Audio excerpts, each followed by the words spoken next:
মস্তিষ্ক যেটা আমাদের পুরো শরীরকে নিয়ন্ত্রণ করে। কোনো মানুষের মস্তিষ্ক যদি হঠাৎ করে কাজ করা বন্ধ করে দেয় তাহলে মেডিকেল সায়েন্সও ওই ব্যক্তিকে মৃত ঘোষণা করা হয়। কোনো ব্যক্তির ব্রেন যতক্ষণ পর্যন্ত কাজ করে ওই ব্যক্তিকে ততক্ষণ পর্যন্ত জীবিত মনে করা হয়। আর এই মস্তিষ্ক অর্থাৎ ব্রেনকে সুরক্ষিত রাখার জন্য সৃষ্টিকর্তা এটিকে অনেক শক্তিশালী তৈরি করেছে। তবে কখনো কোনো অ্যাক্সিডেন্টের কারণে বা অসুস্থতার কারণে আমাদের মস্তিষ্কের মধ্যে সমস্যার সৃষ্টি হয়, আর ঠিক সেই সময় ডক্টররা ব্রেন অপারেশনের কথা তুলে ধরে। তবে আপনি কি কোনোদিন ভেবে দেখেছেন মাথার শক্তিশালী হাড়ের ভিতর থাকা এই ব্রেন অর্থাৎ মস্তিষ্কের অপারেশন কিভাবে করা হয়, আর কীভাবেই বা মাথায় থাকা এই হাড়ের ঢাকনা খোলা হয়? এখানে কতগুলি লেয়ার রয়েছে আর কি কি সতর্কতা অবলম্বন করতে হয় সেই সম্পর্কে আমাদের কারোরও কিছু জানা নেই। সবথেকে আশ্চর্যের বিষয় হলো যে এই নাজুক ব্রেনের মধ্যে কিভাবে সার্জারি করা হয়।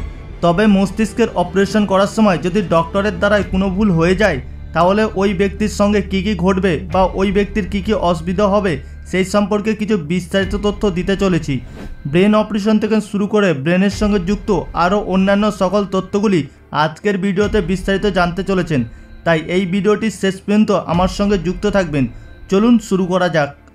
আমাদের শরীরে যে সকল অঙ্গ রয়েছে প্রত্যেকটি অঙ্গের বিশেষ কিছু কাজ রয়েছে এবং বিশেষ বৈশিষ্ট্য রয়েছে। যেমন আমরা চোখ দিয়ে দেখি, মুখ দিয়ে খাবার খাই, হাত দিয়ে কোনো কাজ করি। তবে শরীরের এই সকল অঙ্গগুলি কখন কি কাজ করবে, কিভাবে পদক্ষেপ নেবে, এই সমস্ত জিনিসকে নিয়ন্ত্রণ করছে আমাদের ব্রেন মস্তিষ্ক। এখন হয়তো আপনি উপলব্ধি করতে পারবেন যে যখন একটা মানুষের মস্তিষ্ক কাজ করা বন্ধ করে দেয় তখন সেই মানুষটির গোটা শরীর অচল হয়ে যাবে। শরীরের মধ্যে সূক্ষ্ম অঙ্গ বলতে ব্রেনকে বোঝানো হয়, কিন্তু এই ব্রেনকে সৃষ্টিকর্তা খুবই সুরক্ষিতভাবে তৈরি করেছে। ঠিক যেমন কোনো দেশের প্রাইম মিনিস্টারকে অনেক হাই সিকিউরিটির মধ্যে সুরক্ষিত রাখা হয়, ঠিক একইভাবে সৃষ্টিকর্তা আমাদের ব্রেনকে শক্ত মাথার খুলির মধ্যে একদম সুরক্ষিত অবস্থায় তৈরি করেছে।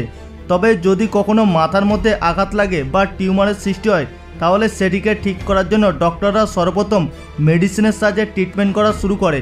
তবে মেডিসিন ট্রিটমেন্টের দ্বারা যদি মস্তিষ্কের রোগ ভালো না হয় তাহলে ডক্টররা শেষ পর্যন্ত অপারেশনের ট্রিটমেন্ট বেছে নেয়। আপনাদের জানার উদ্দেশ্যে বলে রাখি, এই ব্রেনের অপারেশন আমাদের শরীরের সবচাইতে ভয়ঙ্কর এবং রিস্কি অপারেশন হয়ে থাকে। এখানে একটি ছোট্ট ভুল যে কোনো মানুষের কয়েক সেকেন্ডের মৃত্যু ডেকে আনতে পারে, অথবা সেই মানুষটিকে সারা জীবনের মতন মৃত লাশের মতন জীবন কাটাতে হতে পারে। কিছুদিন আগে এই ধরনের একটি ঘটনা শোনা যায় যেখানে একটি ডক্টর এক ব্যক্তির ব্রেন অপারেশন করার সময় কিছু ভুল করে ফেলেছিল, যার ফলে ওই পেশেন্ট সারা জীবনের জন্য চোখে অন্ধ হয়ে যায়। তবে এই ব্রেনের অপারেশন করা কোনো ছোটোখাটো ডক্টরের কাজ নয়, এর জন্য পৃথিবীর সবচেয়ে উন্নত এবং এক্সপেরিমেন্ট সমৃদ্ধ ডক্টরের প্রয়োজন রয়েছে, আর সব ডক্টরের দ্বারা কিন্তু এই কাজ সম্ভব নয়। তবে এখন প্রশ্ন হলো আমাদের ব্রেন অপারেশন তাহলে কিভাবে হয়, আর একজন ডক্টর কিভাবে সফলতার সঙ্গে ব্রেনের অপারেশন করতে পারে। মানুষের শরীরের লিডার হলো মস্তিষ্ক, আর এটি অনেক শক্তিশালী হাড় দিয়ে ঘেরা থাকে। এই মস্তিষ্ককে এমনভাবে ডিজাইন করা হয়েছে যাতে করে ছোটোখাটো আঘাত লাগার কারণে এর মধ্যে কোনো সমস্যা না দেখা যায়। তবে এই শক্ত হাড়ের নিচে আরও 3টি প্রোটেক্টিভ লেয়ার রয়েছে, আর এই লেয়ারগুলির প্রধান কাজ হচ্ছে ব্রেনকে সর্বদা সুরক্ষিত রাখা। আমাদের ব্রেনের চারিপাশে একটা পাতলা তরল পদার্থ থাকে যার কাজ হচ্ছে ব্রেনের দিকে আসা যে কোনো ঝটকা বা আঘাতকে সহ্য করা।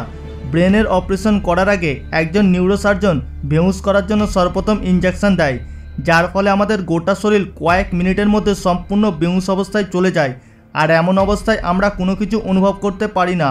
তবে এই অপারেশন করার আগে আমাদের মস্তিষ্কর একটা সিটি স্ক্যান করে নেওয়া হয় যাতে করে লাস্ট টাইমে ব্রেনে থাকা সমস্ত জিনিসগুলিকে ভালো করে ক্যাপচার করা যেতে পারে। এরপর ডক্টররা আমাদের মাথাটিকে একটি বিশেষ ইকুইপমেন্টের মধ্যে আটকে দেয় যাতে করে সেটি কোনোরকমভাবে ভাইব্রেট বা নড়াচড়া না করতে পারে। ঠিক যেমন ছবি তোলার সময় মোবাইল ফোন বা ক্যামেরাকে যেমন ট্রাইপডের মধ্যে আটকে দেওয়া হয় যাতে করে সেটি কোনোরকম হিলতে দুলতে না পারে বা নড়াচড়া না করতে পারে। তারপর মস্তিষ্কের যে অংশটিকে অপারেশন হবে সেটিকে মার্কারের সাহায্যে চিহ্ন করে নেওয়া হয়, আর ওই স্থানে সমস্ত চুল ভালো করে কেটে ফেলা হয়। তারপর চিহ্ন করা অংশটির চামড়া কেটে সরিয়ে ফেলা হয়। তারপর একটি অপারেশন ডিলের সাহায্যে মাথার মধ্যে শক্ত খুলিতে কতগুলি ডিল করা হয়। এরপর মেশিনের সাহায্যে মাথার খুলিটিকে কেটে সেটিকে সরিয়ে ফেলা হয়। তবে মাথার হাড়ের নিচে থাকা 3টি প্রোটেক্টিভ লেয়ারকে ভালো করে কেটে কিছু সময়ের জন্য সরিয়ে দেওয়া হয়। তারপর আমাদের মস্তিষ্ক ডক্টরের সামনে চলে আসে। এরপর খুব সাবধানের সঙ্গে ব্রেনের যে অংশটিতে সমস্যা রয়েছে সেটিকে খুঁজে বের করা হয়। যদি ব্রেনের মধ্যে কোনো টিউমার থাকে তাহলে সেটিকে কেটে তুলে নেওয়া হয়, আর যদি অন্য কোনো সমস্যা হয় তাহলে সেটিকে ঠিক করা হয়। এই ধরনের অপারেশন 2 থেকে 10 ঘন্টা পর্যন্ত চলতে পারে। ব্রেনের অপারেশন করতে অন্যান্য অপারেশনের তুলনায় অনেকটা বেশি সময় লাগে। অপারেশন সম্পূর্ণ হবার পর প্রোটেক্টিভ লেয়ারগুলিকে আবার আগের মতন করে লাগিয়ে দেওয়া হয়। তারপর মাথার খুলিটাকে আগের মতন সেট করে চারিদিকে নাট বল্টু দিয়ে লাগিয়ে দেওয়া হয়। তারপর খুলির বাইরে থাকা পাতলা চামড়া আস্তরণীকে পুনরায় নিজস্ব জায়গায় বসিয়ে সেটিকে স্টিচ করে দেওয়া হয়। তবে আপনাদের জানার উদ্দেশ্যে বলে রাখি, মাথার খুলিতে যে নাট বল্টু লাগানো হয় সেটি সারা জীবনের জন্য ওইখানে থেকে যায়। সমস্ত কাজ সম্পূর্ণ হবার পর মাথার মধ্যে প্রয়োজন মতন ওষুধ লাগিয়ে ব্যান্ডেজ করে দেওয়া হয়। অপারেশনের কারণে মাথার মধ্যে ঘা হয়ে যায়, সেটিকে তাড়াতাড়ি ভালো করার জন্য আলাদা আলাদা মেডিসিন দেওয়া হয়। তবে এই সমস্ত কাজ একটা ভালো এক্সপিরিয়েন্স সম্বন্ধ ডক্টরের সাহায্যে করা হয়। তবে এখন হয়তো অনেকের মাথায় প্রশ্ন আসতে পারে, শরীরের এতটা সুরক্ষিত একটা স্থান, তাহলে কি মস্তিষ্ককে অপারেশন করাটা ঠিক? কারণ অপারেশন করার সময় যদি ডক্টরের দ্বারাই কোনো ছোটোখাটো ভুল হয়ে যায় তাহলে সেই ভুলের কারণে কতটা বড় মাপের বিপদ হতে পারে সেই সম্পর্কে ভিডিওর শুরুতেই আপনাদেরকে জানিয়েছিলাম। আমরা সকলেই এটা জানি যে আমাদের ব্রেন অনেক নাজুক হয়ে থাকে, আর আমাদের মস্তিষ্কের কারণে আমরা সারাদিনে এত কাজ করতে পারছি। যদি মস্তিষ্ক ছাড়া শরীরের অন্য কোনো অঙ্গ যেমন হাত কিংবা পা এই সকল জায়গায় অপারেশন করার সময় যদি ছোটোখাটো ভুল হয়ে যায় তাহলে কিন্তু ততটাও বিপজ্জনক নয়।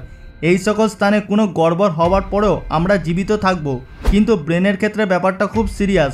ছোট্ট একটা ভুলের কারণে পেশেন্টের মৃত্যু হতে পারে, চিরকালের জন্য অন্ধ হয়ে যেতে পারে, কিংবা তার স্মৃতিশক্তি হারাতে পারে। বর্তমান সময়ে এই ব্রেনের অপারেশন করার জন্য অনেক অ্যাডভান্স প্রযুক্তি মেশিন ব্যবহার করা হচ্ছে। তবে এই ব্রেনের অপারেশনের পিছনে বিশেষ কিছু কারণ রয়েছে। যেমন ধরুন, ব্রেনের সমস্যার জন্য কোনো মানুষ অসহ্য যন্ত্রণার মধ্যে রয়েছে এবং এই যন্ত্রণার কারণে সে বারংবার নিজেকে শেষ করে ফেলতে চায়, কিংবা তার মাথার মধ্যে কোনো ভয়ঙ্কর টিউমার হয়েছে আর এই টিউমারের কারণে সে হয়তো 1 বছরের মধ্যে মারা যাবে। এমন সময় মস্তিষ্কের অপারেশন করাটা খুবই জরুরি, আর এই অপারেশনের মাধ্যমে মস্তিষ্কের জটিল রোগে আক্রান্ত ব্যক্তি পুনরায় একটা ভালো জীবন ফিরে পেতে পারে। তবে ব্রেনের অপারেশনের মধ্যে শরীরের অন্যান্য সমস্যার মধ্যেও কিন্তু প্রভাব পড়তে দেখা যায়। অর্থাৎ ব্রেনের অপারেশনের মাধ্যমে শরীরের অন্যান্য জায়গায় যদি কোনো সমস্যা থাকে তাহলে সেগুলিকে ভালো হতে দেখা গিয়েছে। আর ডক্টররা যদি মনে করে ভবিষ্যতে আমাদের শরীরে কোনো রকম সমস্যা তৈরি হতে পারে তাহলে অপারেশনের সময় ডক্টর সেই সমস্যাটিকে সারা জীবনের জন্য ভালো করে দেয়। পৃথিবীতে এমন অনেক মানুষ রয়েছে যাদের ব্রেন টিউমারের মতন সমস্যা হয়ে থাকে, কিন্তু বেশিরভাগ সময় সেই ব্রেনের অপারেশন শেষ চিকিৎসা হয়ে থাকে। আর যদি সঠিক সময় অপারেশন না করা হয় তাহলে ওই ব্যক্তির টিউমার ফেটে মৃত্যু পর্যন্ত হয়ে যায়। তবে এমন রোগীর জন্য ব্রেনের অপারেশন করাটা বরদান প্রমাণিত হতে পারে। অপর পাশে এই ব্রেনের অপারেশনের সময় অনেক বিপদ হতে পারে, কারণ যে ডক্টর ব্রেনের অপারেশন করবে তিনিও কিন্তু একজন মানুষ, আর মানুষ মাত্রই ভুল হতে পারে। এমন কিছু ব্রেন অপারেশনের ঘটনা রয়েছে যেখানে অপারেশনের পর রোগীর ব্রেন হ্যামারেজ হতে দেখা গিয়েছে। এমনও ঘটনা দেখা গিয়েছে যেখানে অপারেশনের পর মস্তিষ্কের মধ্যে ব্লিডিং দেখতে পাওয়া গিয়েছে। তবে ভালো ডক্টর দিয়ে অপারেশন না করানোর ফলে কিছু সময় পেশেন্টকে কোমায় চলে যেতেও দেখা গিয়েছে, আর শেষ পর্যায়ে সেই পেশেন্ট একটা জীবিত লাশ হয়ে থেকে যায়। তবে মস্তিষ্কের অপারেশনের পর পেশেন্টের অন্ধ হয়ে যাওয়ার ঘটনাও কিন্তু দেখা গিয়েছে, অথবা কানে কালা হয়ে যাওয়ার মতন সমস্যাও রয়েছে। এছাড়াও ভুল অপারেশনের ফলে গোটা শরীর প্যারালাইজ হয়ে যেতে পারে, কিংবা শুধুমাত্র কোমর থেকে প্যারালাইজ হয়ে যাওয়ার সম্ভাবনা থাকে। তবে এই সমস্ত দুর্ভাগ্যজনিত ঘটনাগুলি হয়তো 100টি পেশেন্টের মধ্যে একটির মধ্যে দেখা গিয়েছে। তবে অধিক মাত্রায় যন্ত্রণা কিংবা কষ্টের হাত থেকে রেহাই পাওয়ার জন্য মাঝে মাঝে এই ব্রেন অপারেশন কিছু মানুষের জন্য বরদান প্রমাণিত হয়েছে। অনেক সময় কিছু মানুষকে দেখা গিয়েছে বারংবার মাথা যন্ত্রণা হওয়ার ফলে তারা কথায় কথায় মাথা যন্ত্রণার বড়ি খায়। তবে আপনাদের জানার উদ্দেশ্যে বলে রাখি, বারংবার মাথা যন্ত্রণার বড়ি খাওয়ার ফলে আপনার চোখ নষ্ট হয়ে যেতে পারে। এই রকমের ঘটনা অনেক রয়েছে। সাধারণত যারা অধিক মাত্রায় মাথা যন্ত্রণার বড়ি খায় তাদের প্রত্যেকেই চোখের সমস্যা দেখা গিয়েছে। এমনও ঘটনা রয়েছে যেখানে কিছু মানুষকে চিরকালের জন্য অন্ধ হয়ে যেতে দেখা গিয়েছে, কিংবা দৃষ্টিশক্তি চিরকালের জন্য চলে যায়। বন্ধুরা, এই বিষয়টি থেকে সতর্ক থাকবেন, আর আপনার আত্মীয় পরিজন, ফ্যামিলির প্রত্যেকটি মানুষকে এবং বন্ধু বান্ধবীদেরকে সতর্ক রাখার জন্য এই তথ্যপূর্ণ ভিডিওটি সকলের সঙ্গে শেয়ার করে দেবেন। আর এই ভিডিওটিকে একটি লাইক করে দেবেন, কারণ এটা থেকে আমরা ইন্সপিরেশন পাই। আপনার কোনো মতামত থাকলে নিচে কমেন্টে অবশ্যই লিখে দেবেন। তবে আপনাদের মধ্যে যদি কেউ নতুন দর্শক হয়ে থাকেন তাহলে এখনই আমাদের চ্যানেলটিকে সাবস্ক্রাইব করে পাশে থাকা বেল আইকনটিতে ক্লিক করে রাখুন, দেখা হচ্ছে পরবর্তী এপিসোডে। ভালো থাকবেন, ধন্যবাদ।